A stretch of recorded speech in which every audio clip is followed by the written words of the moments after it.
In news overseas, unmanned aerial vehicles, better known as drones, are increasingly being used in emergency situations. But safety concerns in a congested airspace prompted the Federal Aviation Administration, or FAA, to limit their use. Researchers from the University of Maryland hope the regulations will be eased for drones making emergency medical deliveries. George Pudick has this report. A battery-powered drone flying over the Chesapeake Bay recently delivered a small package of emergency medical supplies. By car, it would have taken 2.5 hours. The drone made the trip in only 20 minutes. It went very well. Everybody, from the hospital's point of view, our point of view, the FAA's point of view, the state, everybody was very happy to show the capability of what you're able to do. And now we can start stretching the boundaries and going and do more in the future. This was just a test by University of Maryland researchers, but one can imagine a real emergency situation, such as an earthquake or a flood, Other aircraft, we're going to rely on Victor, in which a patient's life depends on medicine tens of kilometers away. The researchers say aerial drones are the best solution, though some regulatory obstacles remain. Flying them beyond line of sight, because they really become efficient when you're able to go beyond line of sight long distances. The requirement that the drone must always be in the line of sight of the operator was mandated by the FAA after several incidents involving drones and airplanes. This requirement, along with other strict FAA rules for drones, severely limits their range. In the Chesapeake Bay medical delivery test, the drone had to be followed by a helicopter. While waiting for regulations to be eased, researchers are already thinking of expanding the use of drones. One of the areas we're looking strongly at is organ delivery. Right now, organs have to have a 24/7 human escort. Unmanned aircraft, you can't do that. So how do we get past that, and refrigeration systems and things like that? For that purpose, researchers are testing larger drones with multiple rotors and with gasoline-powered engines that can carry much heavier loads and cover large distances. They say they want the technology to be ready for the moment when regulations permit their more extensive use.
At Johns Hopkins, we have hospitals that we work with directly that when we identify a specific unit that may be necessary for one of their patients, we have to go through ground transportation, taxi cabs, sometimes in an emergency, even getting state police involved to get them there quicker. So potentially drones could speed that time dramatically.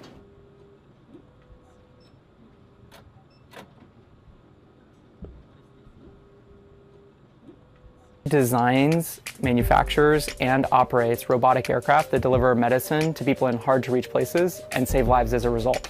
We primarily work with governments, particularly governments in the developing world that often have challenges delivering medical products to people who live in rural or isolated communities. Things like blood, rabies vaccine, normal vaccines, oxytocin, things that if patients need, you really need it in that moment because your life is on the line. We started working on Zipline as a product about 2.5 years ago, and we are actually just beginning to operate at a national scale in Rwanda this month. And so that represents the world's first drone delivery service that's actually operating in a routine way and at a national scale. Kigali Tower, zip 24, how do you read me? 08 Papa 24 Kigali Tower, I read you 5 by 5. So we're standing by a launcher which has a zip on it, and this zip is actually ready to fly and go make a delivery. The reason we use launchers and the recovery system that we're going to look at in a sec is that these vehicles don't have landing gear on them. And it's actually not possible to build a runway in every place that we might want to deploy a system. So the zip basically it attaches to the launcher here, and then this launcher will tension. There's a bungee in the middle of this structure. And then when you press that button, it will basically accelerate the vehicle, and the vehicle is flying autonomously and ready to make a delivery. Why was it designed like this? What were some of the safety considerations? So as I mentioned, one of the challenges of everything that we do is that if you want to be able to fly beyond line of sight and you want to fly over populated areas, which are two things that oftentimes regulators are uncomfortable with, you really have to be able to show that these kinds of vehicles can operate at a level of safety that's equivalent to a general aviation aircraft. Where are these things set up, the launchers? So basically, the launcher, the recovery system, as well as the shipping containers all form the distribution center. And we set up the distribution center near usually near a medical supply warehouse. So we don't have to stock all the medicine ourselves. Really, the distribution center is designed to be kind of a magical technology that enables that warehouse to make hundreds of deliveries, instant deliveries per day to any location within a 75-kilometer radius. Today in Rwanda, we're focused exclusively on blood. And that might sound simple, but it's actually really complicated. The government of Rwanda delivers about 65,000 units of blood a year. 50% of that is going toward moms who are suffering from postpartum hemorrhaging. And then 30% is going toward kids under the age of 5 who suffer from severe anemia due to malaria. So this is like really important. It's a complete emergency. Someone's life is on the line when you need one of these products. But it's very difficult to stock these products reliably because you have red blood cells, platelets, plasma, you need all three. They all have different storage requirements, different shelf lives. And then with red blood cells, you've got 8 different types, A, B, and O, and positive and negative Rh factor of each. So it's basically an impossible logistics challenge. And so what's so great about this is it allows them to go from trying to make these impossible predictions of what's needed where to keep the blood in one place and send it when you have a patient whose life is in danger. It's a vast simplification of the supply chain that actually saves the government money and can save thousands of lives in the long run.